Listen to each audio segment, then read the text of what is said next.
Écrit du réveil de minuit avec Dr Seth Moukadi, l'esclave du peuple.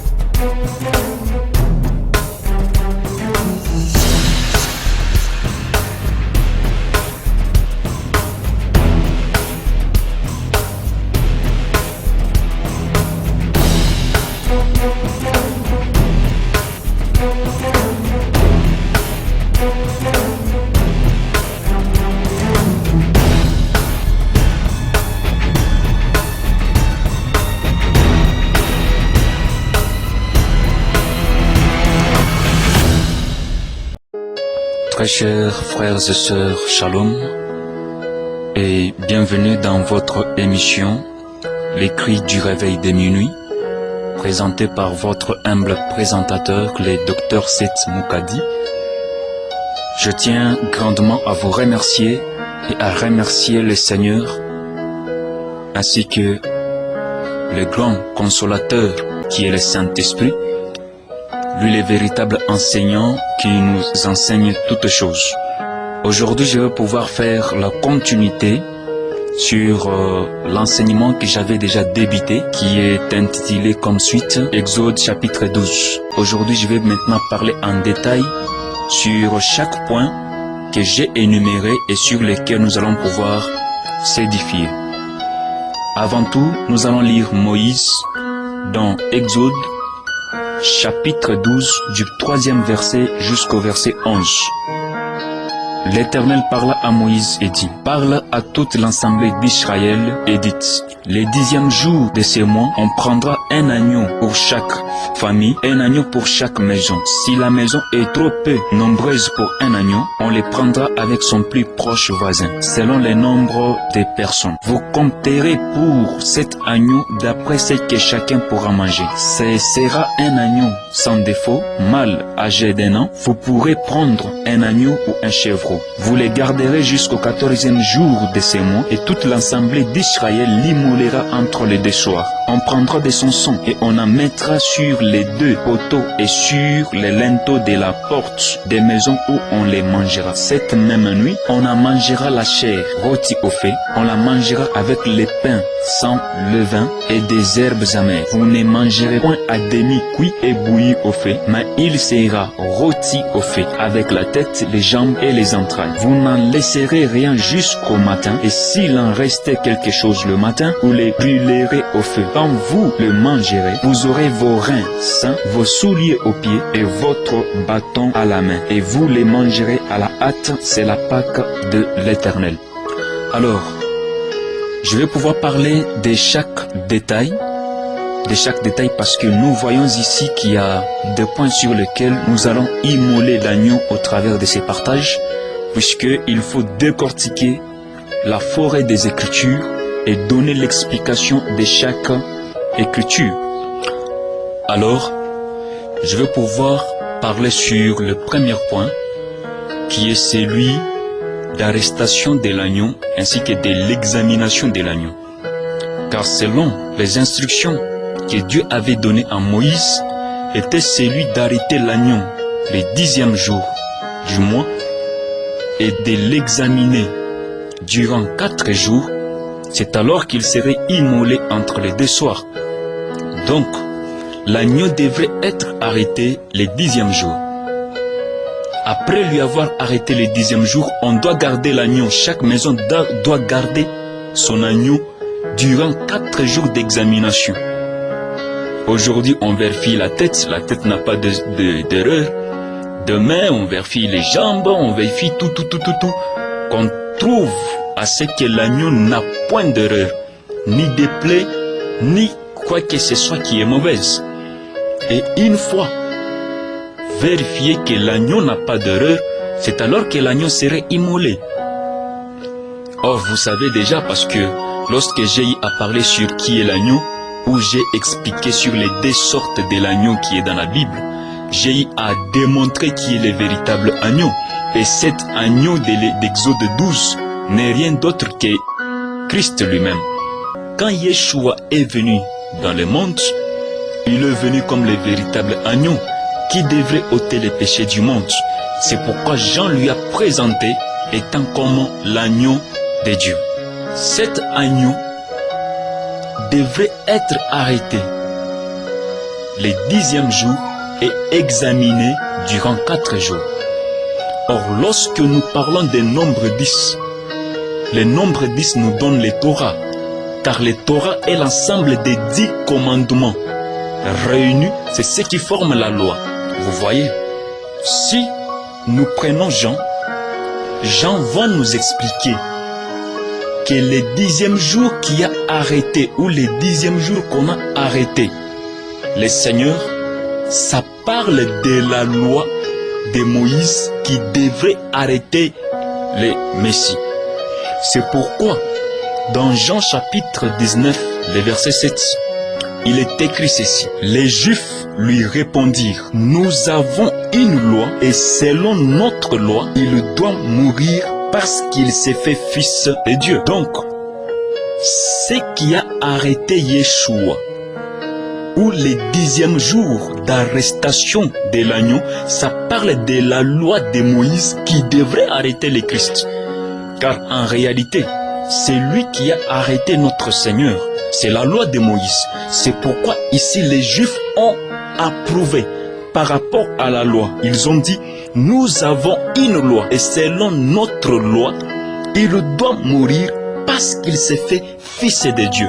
Et nous savons qu'est-ce que c'est fils de Dieu, parce qu'il y a une différence lorsqu'on parle de fils de Dieu. Fils de l'homme, fils de David. C'est pourquoi ce qui a arrêté notre Seigneur, c'est la loi. Car la loi, c'est celle qui a arrêté Christ. Et comme la loi lui avait arrêté, c'est-à-dire le nombre 10 l'ont arrêté, on devrait l'examiner durant 4 jours. Exactement. Lorsqu'il a connu l'arrestation, ce n'était pas le même jour qu'il a été immolé. Il devrait passer par les instructions que Dieu avait données à son serviteur Moïse, car Christ devrait accomplir les Écritures qui ont parlé de lui dans la loi, les prophètes et les psaumes. C'est ce qu'il a dit, car dans Luc 24, le verset 44, il dit ceci. Puis il leur dit, c'est cela ce que je vous disais lorsque j'étais encore avec vous, qu'il fallait que s'accomplisse tout ce qui est écrit de moi dans la loi de Moïse, virgule, dans les prophètes, virgule, et dans les psaumes. C'est pourquoi il devrait marcher dans ses pas, dans ses écritures, afin de les accomplir. Raison pour laquelle, au moment de son arrestation, il a été amené dans 4 tribunaux pour être examiné.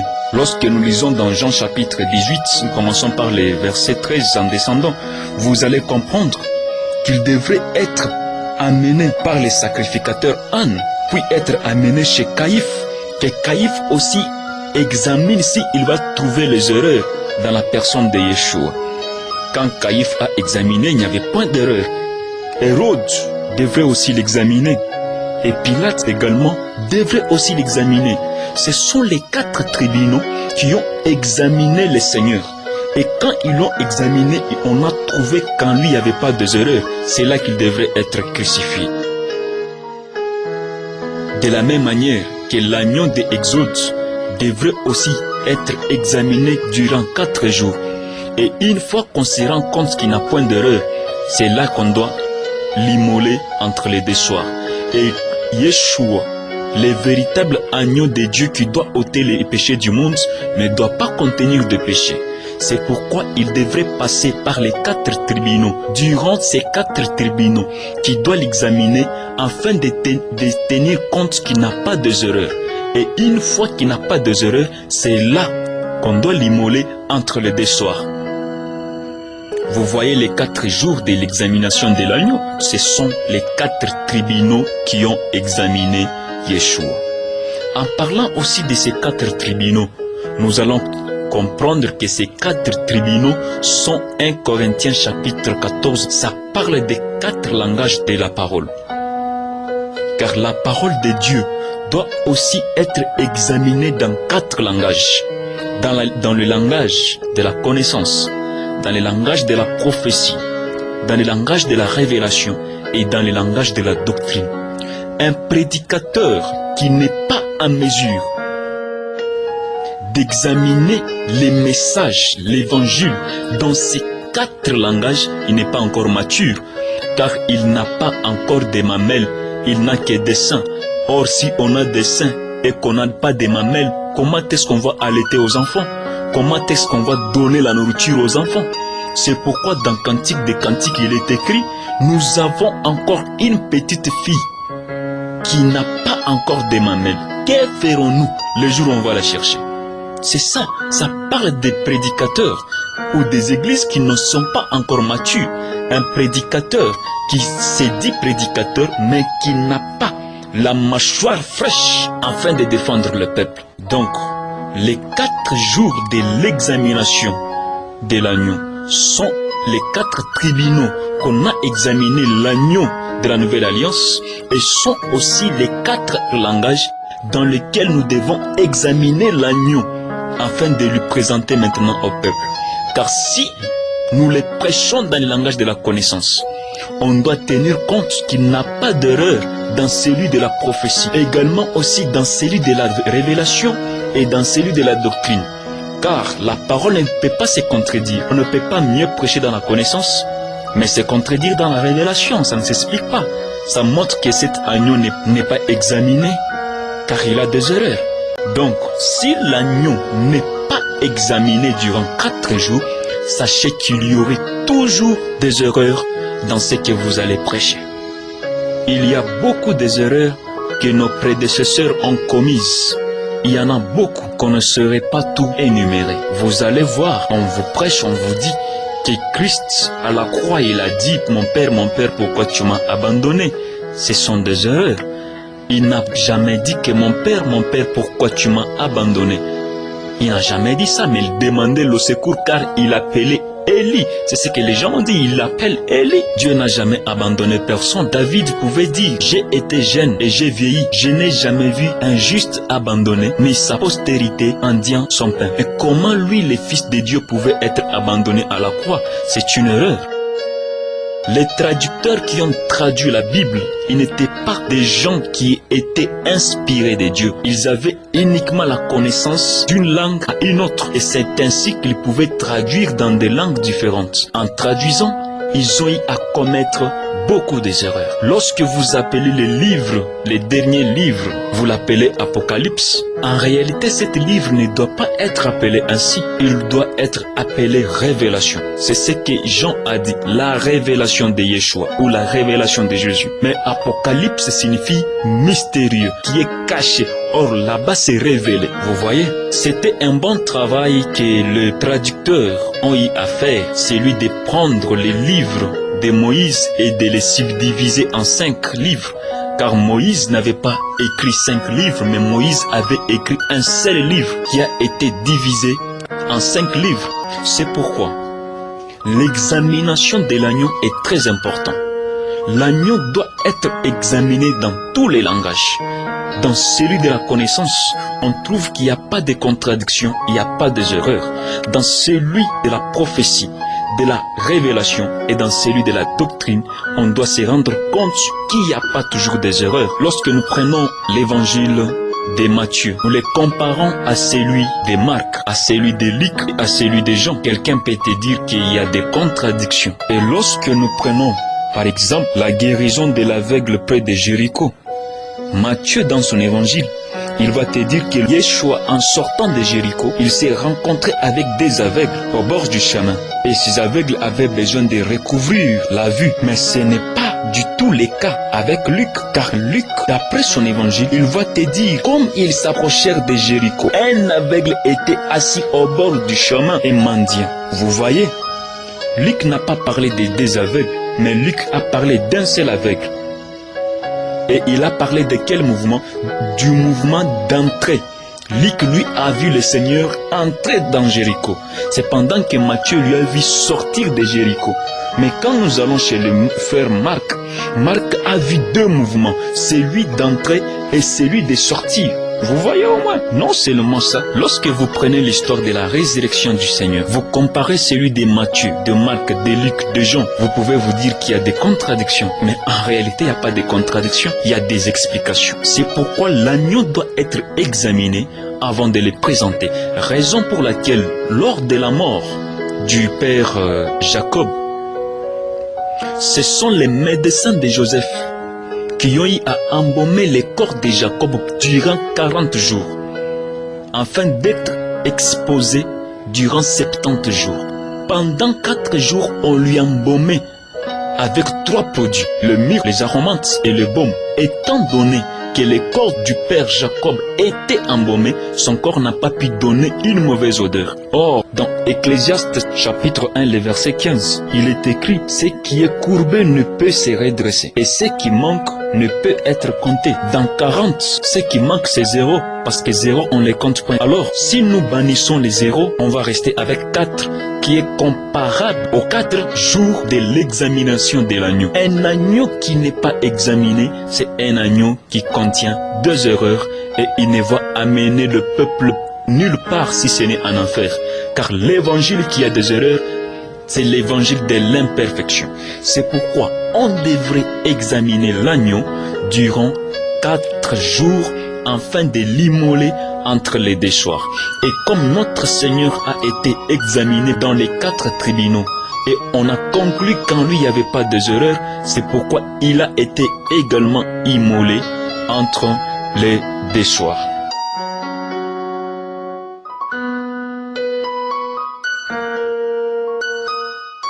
Je prends le deuxième point. L'agneau devrait être mâle, sans défaut et âgé d'1 an. En parlant d'un agneau sans défaut, nous voyons la personne de Yeshua, lui, le véritable agneau sans tache. Pierre est en train de dire dans ses épîtres, il dit dans 1 Pierre chapitre 1, le verset 19, « Mais par les sangs précieux de Christ, comme d'un agneau, sans défaut et sans tache. » Le sang du Christ n'avait pas de défaut, n'avait pas de tache. Raison pour laquelle l'agneau qu'on devrait immoler en Égypte, dans Exode 12, cet agneau ne devrait pas avoir des erreurs, ne devrait pas avoir des taches. Et comme cet agneau n'avait pas de taches, n'avait pas des erreurs, c'est pourquoi il a été immolé. Raison pour laquelle son sang est dans les sacerdoces. Son sang est au ciel, en but d'intercéder pour nous. Raison pour laquelle lorsque nous recevons le premier baptême, le baptême de l'eau, c'est le sang qui nous purifie, nous entrons maintenant dans la sainteté. Nous menons une autre vie. Toutes les choses anciennes sont passées et les choses nouvelles commencent. Nous commençons une autre vie qui n'a pas de péché. Un enfant de Dieu qui vit dans le véritable message, dans la parole faite chair. Il ne peut pas avoir des péchés. On ne peut pas trouver en lui des taches, des choses qui est reprochable, car il est un corps qui est saint, raison pour laquelle l'esprit qui est saint habite en lui. Une fois qu'il est souillé, l'esprit ne peut pas habiter dans des choses qui sont souillées, l'esprit va quitter ou va sortir de son corps. Cet agneau devrait être mâle, nous comprenons qu'il s'agit d'un homme et il devrait être âgé d'1 an. Si nous consultons Hérode, au travers de ses instructions qu'il avait données aux soldats, celui de tuer, de décapiter tout enfant mâle qui était en dessous de 2 ans, selon Matthieu chapitre 2, le verset 16. Or, quand nous parlons de ce qui est en dessous de 2 ans, c'est que c'est 1 an. Ça peut être 1 an et demi, ça peut être 1 an net, mais c'est 1 an. Raison pour laquelle, lorsque le Seigneur est allé en Égypte, il n'était pas au-delà de 2 ans, mais il était en dessous de 2 ans. Ce qui veut dire qu'il était âgé d'1 an. Or, c'est là même en Égypte qu'il est parti et c'est là qu'il a été immolé. Car il n'était pas immolé en Israël, il était immolé en Égypte. Donc, lorsqu'il est parti en âge d'1 an, c'était pour qu'il soit immolé en Égypte, en fait d'accomplir l'écriture d'Exode qui parlait de lui dans l'ombre. L'écriture dit ceci: et leurs cadavres seront sur la place de la grande ville qui est appelée dans un sens spirituel Sodome et Égypte, là même où leur Seigneur a été crucifié. Waouh! L'écriture est trop claire. Ce qui veut dire que dans le sens spirituel, notre Seigneur n'a pas été crucifié en Israël. Il a été crucifié où? En Égypte. Dans le sens spirituel, c'est en Égypte qu'il a été crucifié. Là, nous comprenons que lorsque l'enfant est quitté avec Joseph et Marie, à l'âge d'1 an, pour aller en Égypte, c'était pour que l'enfant soit crucifié en Égypte. Que le Seigneur vous bénisse. Il est parti en Égypte afin d'accomplir l'écriture de Exode qui a parlé de lui dans l'ombre. Et quand il est parti à l'âge d'1 an, c'est là directement qu'il a été crucifié. Dans le sens spirituel, mais dans le physique, c'est en Israël. Toute écriture parlait de lui, raison pour laquelle il devait l'accomplir. Car s'il n'accomplissait pas cette écriture, on allait se demander, mais cette écriture servait à quoi? Ou ça parlait de qui? Là, on pouvait sous-entendre qu'il y a plusieurs messies, mais comme il n'y a qu'un seul messie, raison pour laquelle il est allé accomplir cette écriture qui a parlé de lui dans l'ombre. Je passe au troisième point. L'agneau devrait être immolé entre les deux soirs. Lorsque nous parlons des deux soirs, ce sont les vrais deux soirs qui sont physiques, qui ne sont pas spirituels. Les deux soirs de l'agneau s'étaient accomplis à la croix de Golgotha. Lorsque l'agneau était sur l'autel de Golgotha, c'est là que les deux soirs se sont accomplis. Vous allez comprendre que à la croix de Golgotha, il y a eu des ténèbres dans un seul jour, ou il y a eu des soirs dans un seul jour. À la 6e heure, c'est-à-dire à 12 heures, il y a eu les premiers soirs, ou les premières ténèbres, parce que lorsque nous parlons du soir, nous parlons directement du commencement des ténèbres. Non seulement à la 6e heure, parce que le soleil avait suspendu sa marche de la 6e heure jusqu'à la 9e heure, c'est-à-dire de 12 heures à 15 heures, le soleil a repris sa marche. Arrivé à la 12e heure, qui est 18 heures, le soleil s'est encore recouché, il y a eu les deuxièmes ténèbres. Parce que dans chaque journée, lorsqu'il est 18 heures, directement c'est le commencement du ténèbre. Donc, ces jours-là, il y a eu deux soirs le même jour. À la 6e heure, le premier soir, et à la 12e heure, le deuxième soir. À 12 heures, le premier ténèbre, ainsi qu'à 18 heures, le deuxième ténèbre. Vous voyez, c'est là que les deux soirs s'est accompli sur l'agneau, et c'est là qu'il a été immolé. C'est en ce jour-là qu'il a été immolé. Après avoir été examiné et qu'il n'avait pas d'erreur, il devrait être immolé entre les deux soirs. Et c'était entre les deux soirs qu'il a rendu l'âme. Vous voyez?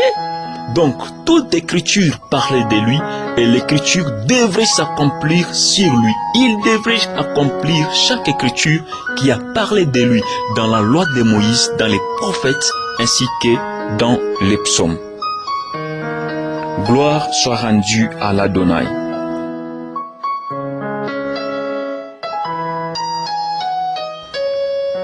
Le quatrième point est celui-ci. Le sang de l'agneau devrait être placé sur les deux poteaux du linteau de la porte de la maison. Lorsque nous parlons des deux poteaux, nous voyons les deux poteaux qui supportaient la charge du temple que Salomon avait construit. Car le temple que Salomon avait construit était supporté par les deux poteaux qui étaient à l'entrée du temple.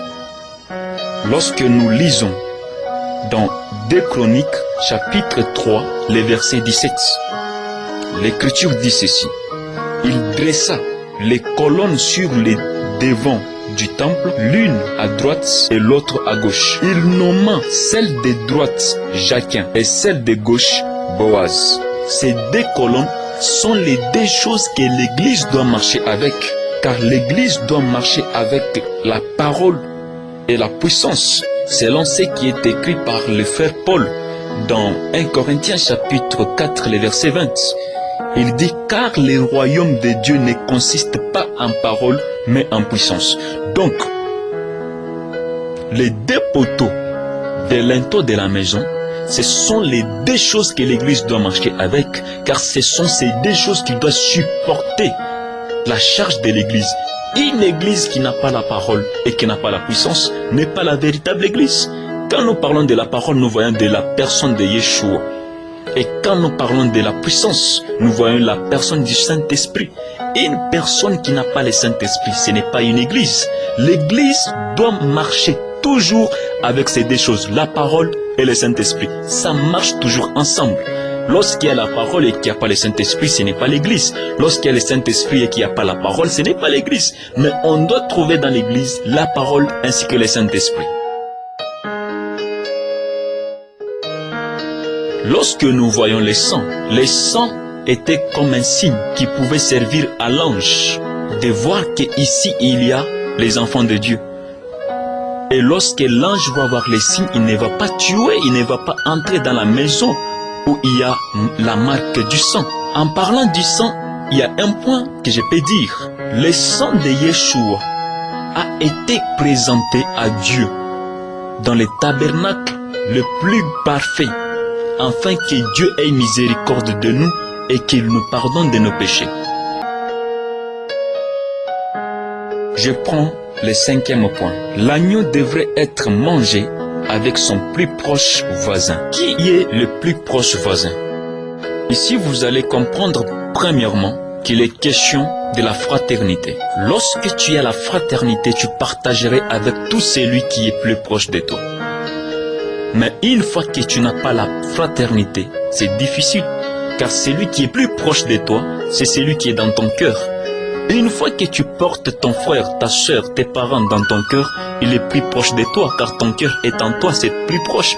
Mais une fois que tu ne portes personne dans ton cœur, sache que tu ne partagerais pas avec lui ce que tu es. Mais pour les enfants d'Israël, leurs voisins les plus proches, c'était Moïse et Aaron. Parce que chaque maison devrait avoir un agneau.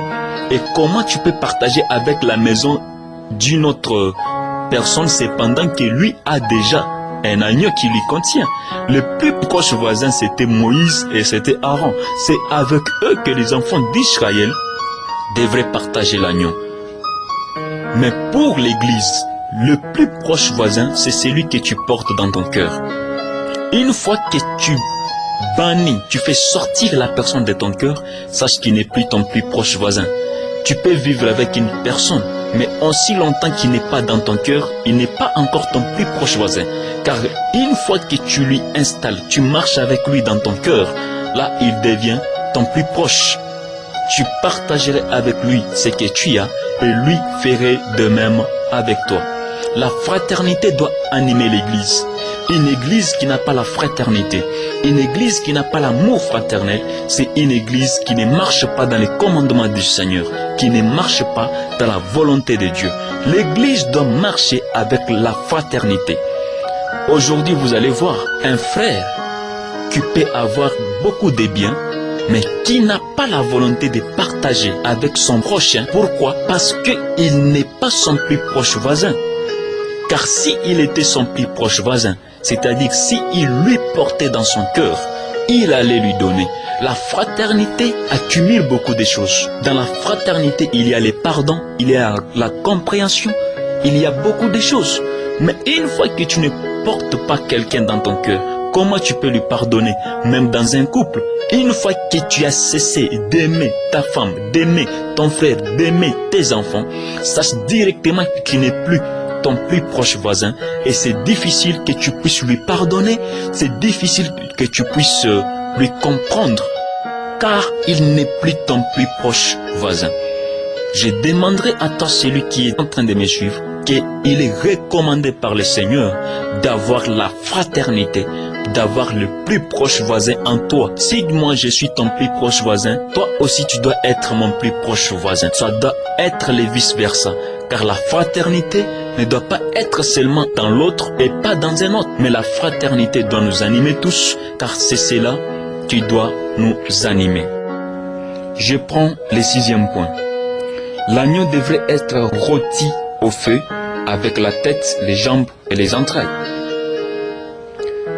En parlant de l'agneau qui est rôti au feu, c'est le Seigneur Yeshua lui-même sur l'autel de Golgotha, où il était rôti tout entier avec la tête, les jambes ainsi que les entrailles.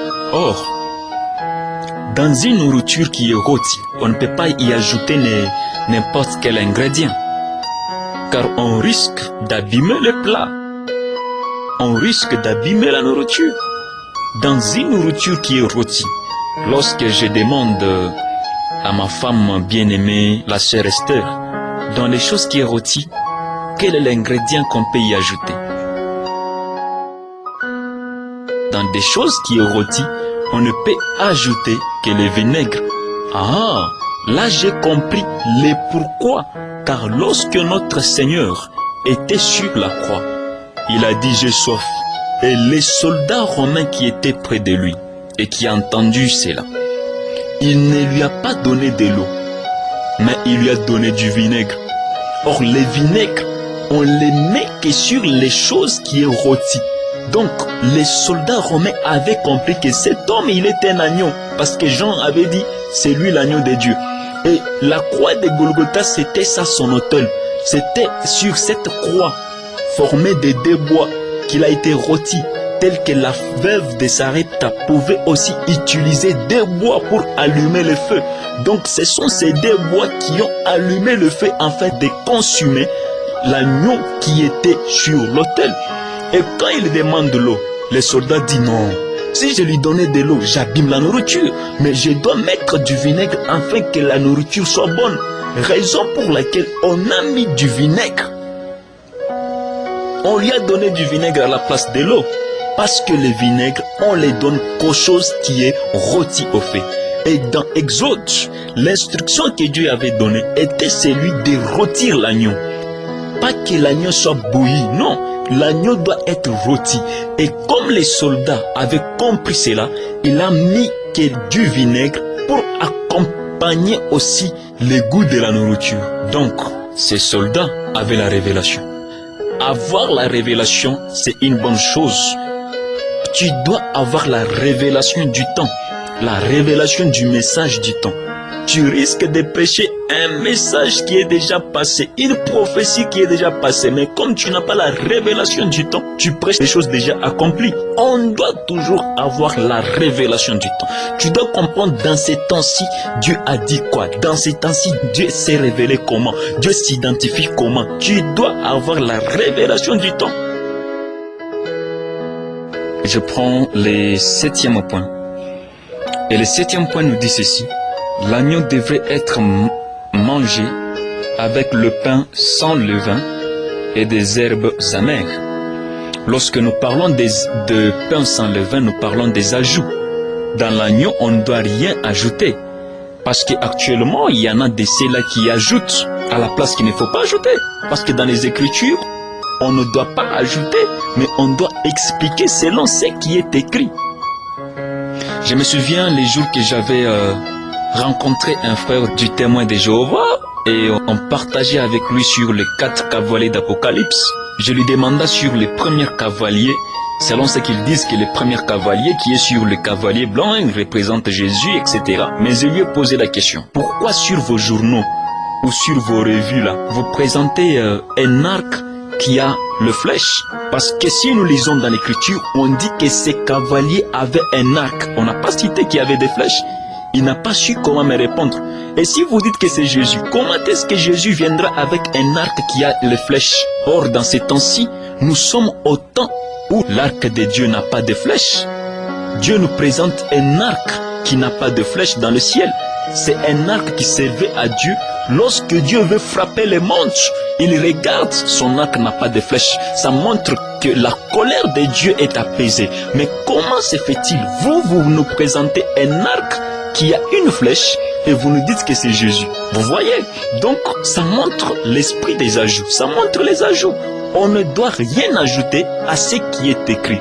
On doit expliquer l'écriture par rapport à ce qui est écrit et non ajouter ni retrancher. Les herbes amères, c'est la parole.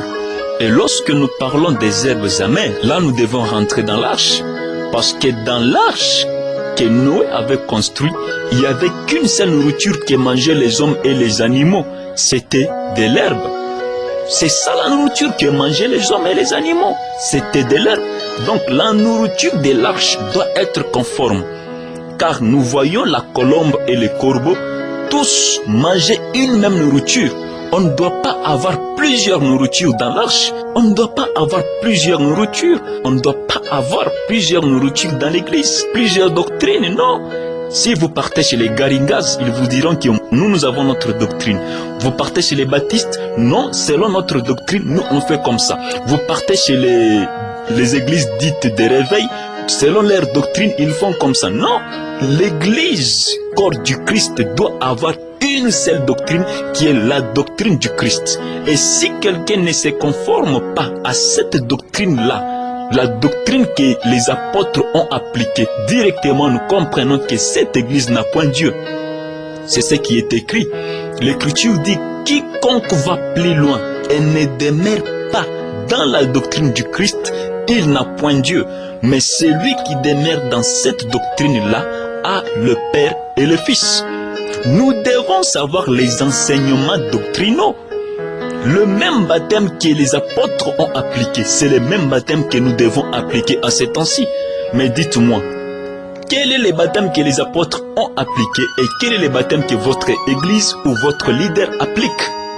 Car les apôtres n'ont pas baptisé au nom du Père, du Fils et du Saint-Esprit, ni moins encore au nom de Jésus, non? Mais quel est le baptême que vous êtes en train de baptiser ou quel est le baptême que vous avez reçu? Si vous avez reçu les baptêmes que les apôtres n'ont pas baptisés, sachez que jusque-là, vous n'êtes pas encore baptisés. Si vous avez reçu les baptêmes au nom du Père, du Fils et du Saint-Esprit, sachez que jusque-là, vous n'êtes pas encore baptisés. Vous devez revoir votre baptême. Vous devez maintenant réellement être baptisé. C'est conformer au baptême que les apôtres ont baptisé. C'est pourquoi aujourd'hui, il y a des diverses doctrines. Et l'Écriture appelle cela les doctrines des démons. Toute doctrine qui est contraire à la doctrine du Christ, c'est une doctrine démoniaque. Des prières adressées aux hommes, à Marie, à un humain, c'est une prière démoniaque. C'est ça, ce n'est pas la doctrine que les apôtres ont laissée. Ça, ce n'est pas le fondement que les apôtres ont tracé. Nous devons se conformer à la même doctrine, à la même nourriture. On ne doit pas avoir plusieurs nourritures dans l'arche, mais dans l'arche, nous devons avoir une seule nourriture qui est de l'herbe. C'est pourquoi, selon les instructions que Dieu a données à Moïse, c'est comme ça que nous devons manger l'agneau, avec le pain sans levain et les herbes amères. Je prends le 8e point, et le 8e point nous dit ceci: l'agneau ne devrait pas rester jusqu'au matin, et s'il restait, il devrait être jeté au feu. Là, j'ai dit oui. Parce que lorsque nous voyons cet agneau, c'est un agneau qui parlait du salut. Alors, toute maison qui devrait manger cet agneau devrait être sauvée. Or, nous, en ces temps-là, dans la dispensation de la loi, ce n'était pas encore le temps de notre salut. Car notre salut n'était pas en Moïse, mais notre salut était en Christ. C'est pourquoi Moïse n'avait pas le droit de nous racheter. Mais celui qui est venu nous racheter, c'était Yeshua. Raison pour laquelle, lorsque Dieu a appelé Moïse dans les buissons ardents, Dieu lui a dit, ôte tes souliers, car les lieux où tu es, c'est une terre qui est sainte. Moïse a ôté ses souliers. Et quand nous consultons Ruth, dans Ruth, vous allez voir que Boaz, étant donné qu'il n'avait pas les droits de rachat, il devrait aller consulter celui qu'on appelait un certain.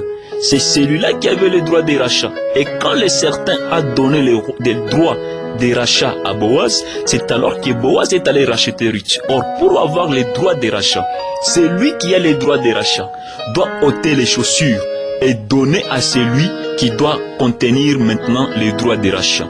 Ce qui veut dire, si quelqu'un ôtait ses chaussures, cela veut tout simplement expliquer qu'il n'a pas les droits des rachats. Raison pour laquelle, lorsque Moïse s'était retrouvé sur la terre qui est l'église, Moïse a ôté ses souliers. Question de dire que je n'ai pas le droit de racheter cette terre, cette église. Mais cette église était rachetée par la personne de Yeshua. Car lorsque lui est venu, il était toujours avec ses souliers. Jean a dit que je ne suis pas digne de délier ses chaussures. Ce qui veut dire que Yeshua est venu avec les souliers aux pieds, ce qui montre les signes du rachat. Raison pour laquelle lui a pu nous racheter que Moïse, car Moïse n'avait pas le droit de racheter l'église, mais Moïse avait le droit de racheter les enfants d'Israël d'entre l'esclavagisme des Égyptiens. Mais Yeshua, quand il est venu avec le droit de racheter maintenant l'église qui était parmi les païens, qui était parmi les nations. Et actuellement, l'église est déjà rachetée. Nous menons maintenant une autre vie qui n'est plus la vie du péché. Et là, je prends le 9e point qui nous dit ceci. Pour manger l'agneau, il fallait avoir les reins sains. Lorsque nous parlons du rein qui est sain, cela nous montre les signes de la vérité. Car selon Ephésiens chapitre 6, le verset 14, l'Écriture dit « Tenez donc ferme, ayez à vos reins la vérité pour ceinture. » Donc, une parole qui n'est pas prêchée dans la vérité, c'est une fausse parole. On doit manger la parole avec la vérité. Et nous qui les mangeons, et ceux qui nous les donnent, doivent toujours être animés par l'esprit de la vérité. Car l'esprit du mensonge n'est pas celui de Christ. C'est lui qui est le père du mensonge, c'est le diable. Mais c'est lui qui est le père de la vérité, c'est Dieu. Nous devons prêcher avec la vérité et recevoir la parole dans la vérité. On ne peut pas prêcher en donnant de faux exemples, en racontant des fausses histoires. Non, nous devons prêcher avec l'esprit de la vérité. Et vous allez voir que là où il n'y a pas la vérité, il n'y a pas Dieu. Même dans un couple, si un couple n'a pas la vérité, la présence de Dieu n'est pas. Si un mari trompe sa femme ou une femme trompe son mari, ce couple-là n'est pas animé par l'Esprit de Dieu. L'Esprit de Dieu doit animer toutes choses. L'Esprit de la vérité doit animer toutes choses. Là où il n'y a pas la vérité, c'est qu'il n'y a pas la grâce. Car lorsque Yeshua est venu, il est venu avec la grâce et la vérité. Raison pour laquelle tu dois marcher avec la vérité. Dans tout ce que nous faisons, la vérité doit nous animer. Que nous soyons au travail, que nous soyons en voyage, nous devons toujours mener une vie de la vérité. Là où il n'y a pas la vérité, il n'y a pas l'Esprit de Dieu. Mais si un homme pouvait me dire que c'est difficile pour moi d'achever toute une journée sans mentir, là ça demande la prière, ça demande le travail des ministres. Les serviteurs de Dieu doivent prier pour lui, afin que l'esprit de la vérité s'installe en lui et qu'il parvienne à mener une vie de la vérité. Je prends le 10e point. Le 10e point nous dit, pour manger l'agneau, on doit avoir les souliers aux pieds. Toujours dans Ephésiens chapitre 6, cette fois-ci le verset 15, l'Écriture dit ceci. Mettez pour chaussures à vos pieds les ailes que donne l'évangile de paix. Lorsque nous parlons des ailes, ce n'est pas les ailes comme celui d'un oiseau, non. Ces ailes nous parlent du courage, nous parlent de l'ardente, le courage que nous devons avoir dans l'évangile. Dans tout ce que nous pouvons prêcher, on doit avoir l'ardente désir de le faire, la chaleur de le faire, le courage, la force de faire ce que nous sommes en train de faire. Et là, je prends le 11e point. Le 11e point nous dit ceci. Pour manger l'agneau, on doit avoir les bâtons à la main. Et si nous consultons la plupart des voyageurs dans l'ancien temps, beaucoup d'entre eux voyageaient avec des bâtons pour se dire qu'ils sont des pèlerins, des voyageurs, des passagers. La plupart d'entre eux voyageaient avec des bâtons. Mais ici, j'aimerais donner la révélation de ces bâtons. Là, j'ai dit ceci. Le véritable bâton, c'est Christ lui-même. Car vous allez voir, lorsque Moïse est descendu au pays de l'Égypte, ce n'était pas les bâtons de Moïse qui faisaient les miracles, mais c'était les bâtons d'Aaron. c'est les bâtons d'Aaron qui faisaient les miracles au pays de l'Égypte. Mais les bâtons de Moïse a servi pour diviser la mer Rouge et aussi pour taper dans les rochers afin que le peuple puisse trouver de l'eau. Mais c'est les bâtons d'Aaron qui s'étaient transformés en serpents et commença à avaler les serpents des Égyptiens. Le véritable serpent qui avale d'autres serpents, c'est Christ lui-même, car c'est lui qui s'est fait serpent afin d'avaler les serpents du monde, où il s'est fait péché afin d'avaler les péchés. Et c'est ainsi que nous sommes sauvés. C'est pourquoi, comme les premiers miracles que les bâtons avaient fait au pays de l'Égypte, c'était celui d'échanger l'eau en sang.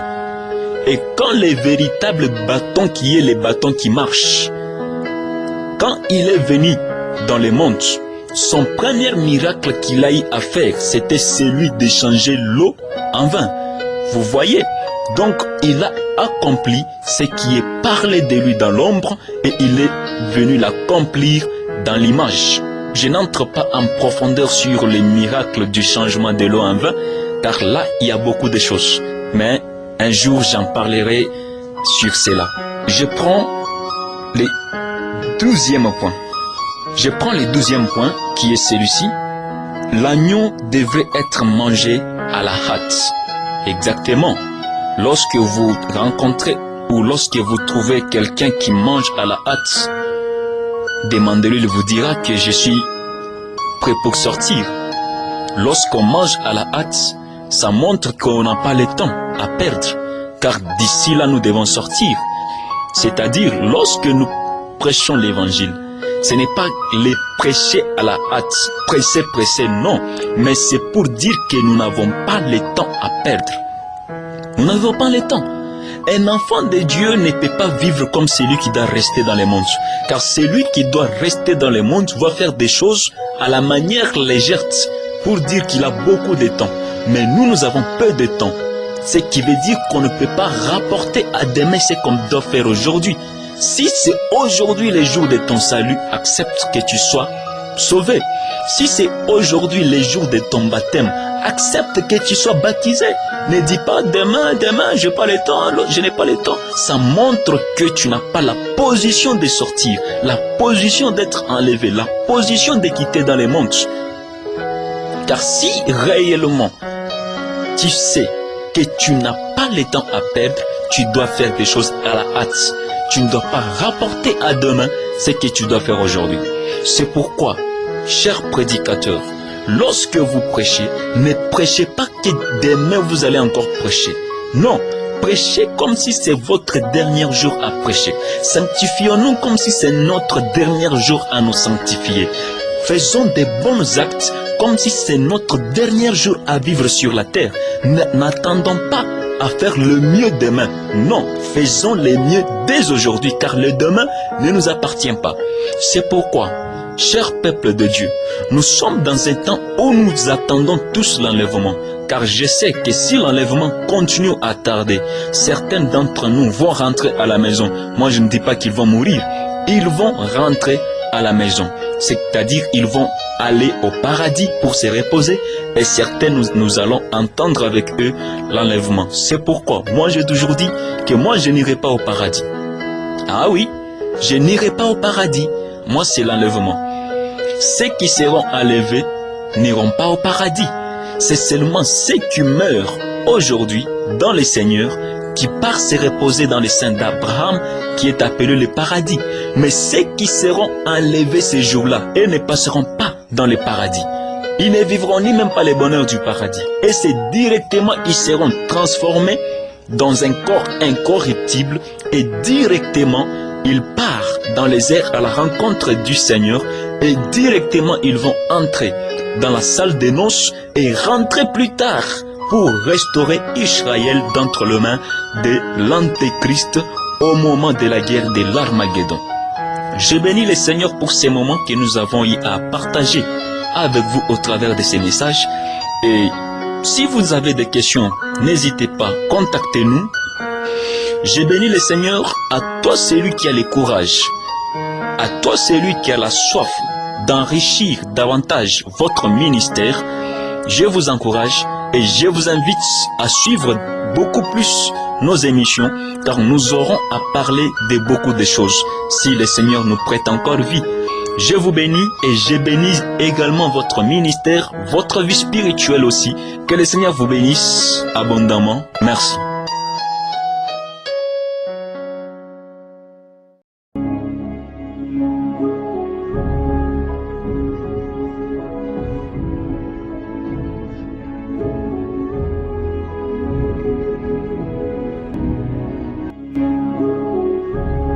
Shalom, c'est votre serviteur, le docteur missionnaire Seth Mukadi, l'esclave du peuple qui vous aime. Je tiens à vous inviter à vous abonner massivement sur notre chaîne YouTube en tapant justement Dr Seth Mukadi. Et si vous êtes quelqu'un qui est disposé, touché par le Seigneur, afin de soutenir le ministère de votre frère, votre soutien financier, matériel, physique, mes voix tout droit au cœur, vos reproches, vos remarques, vos conseils, que le Seigneur vous bénisse. Merci.